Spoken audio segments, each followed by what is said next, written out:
Leaks in the video game industry will never seem to go away, guys. Unfortunately, it happens by accident sometimes, and other times it happens on purpose. In this particular situation, it happened accidentally for Elden Ring Nightreign. Well, there's DLC leaked. This comes from the Steam page itself, and this has to be an unexpected slip up because Elden Ring Nightreign has mentioned on its Steam page the addition of new characters and bosses, suggesting a DLC for From Software's game, which is set to release on May 30th.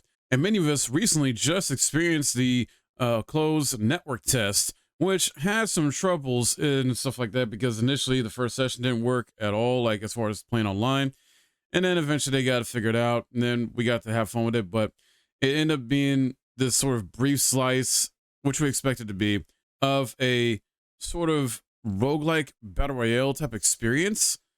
And I know it's just a brief slice of the game, but hopefully it expands more. Hopefully there's different maps. Hopefully there's like other strategies that can be used in it, because if it's just that and it's the same old thing and the enemies and bosses don't change up their locations each run, then yeah, it's more of like a battle royale than a roguelike in that sense. And that's some troubling issues there among others. But in having a game like this with predefined heroes and a focus on cooperative play with 3 players is a good idea. And the concept is you're supposed to be facing increasing challenging bosses over 3 days within the game cycle.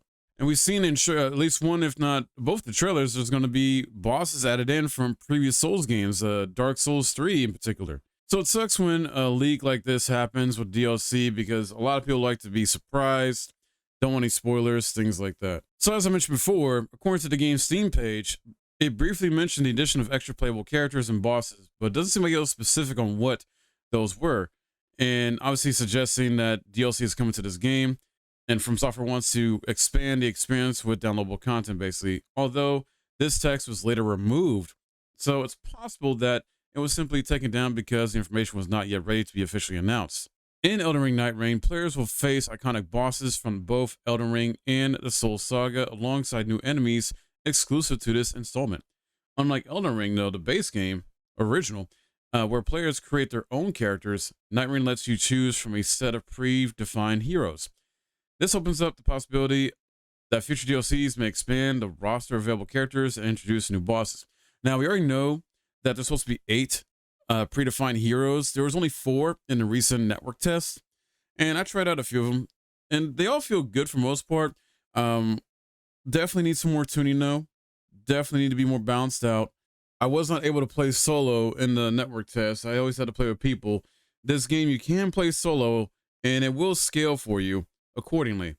But my worry is this game may not sell as well as it probably should, despite it, being under the Elden Ring IP and this being a standalone, because playing the network test, I got the same feelings and vibes that others had gotten and had like early preview type videos go up about it, where they talk about this feels like more of like an expansion or even like a mod concept or a mod that got popular and then they decided to make a game out of it. And yeah, it definitely does feel that way. It could have been tacked on to the base game. My guess is maybe they didn't do that because of how the combat and movement of characters is more faster.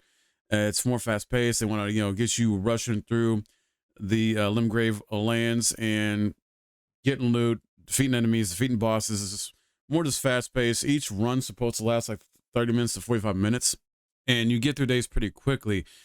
But with this, also, I found myself just not having enough time to really, decide which loot to get or not, or at least not enough time. And certain stuff that is usually a buff in the base game, for example, an item that gives you extra runes or a better item discoverability, stuff like that, or stuff that can increase your attack or defense, probably should just automatically proc on you and last for whatever it's going to last for, or it's 30 seconds, a few minutes, whatever have you, instead of, you having to decide, because you got these 4 slots of essentially consumables, and that's not enough.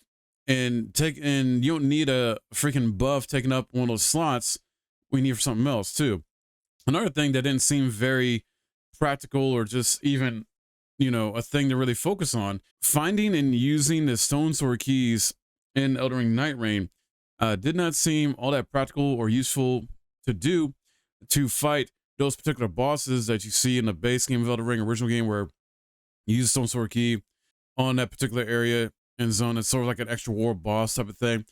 And Elden Ring Nightreign didn't seem worth it, because not only that, of being sometimes random, you find them and not many you get in the first place, you don't really get any rewards from them. You don't get any loot drops from defeating these bosses. So that definitely needs to be fixed if they want to make that still an option for players to do, or encourage players to go get the Stone Sword Keys to fight those particular bosses. So we'll have to wait and see what happens if they take this feedback to heart, make some adjustments, tune some things, make some, balance changes on not just the heroes to a degree, but also maybe some of the bosses, or just the map itself mainly.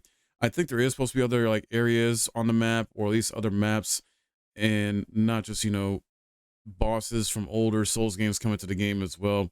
There's, I think, going to be like events as well too. They'll add to it, like limited time event stuff. So hopefully this does have some good long legs in it. And then it's priced, fairly appropriate, I would say, because it's $40, same as the Shadow Erdtree expansion.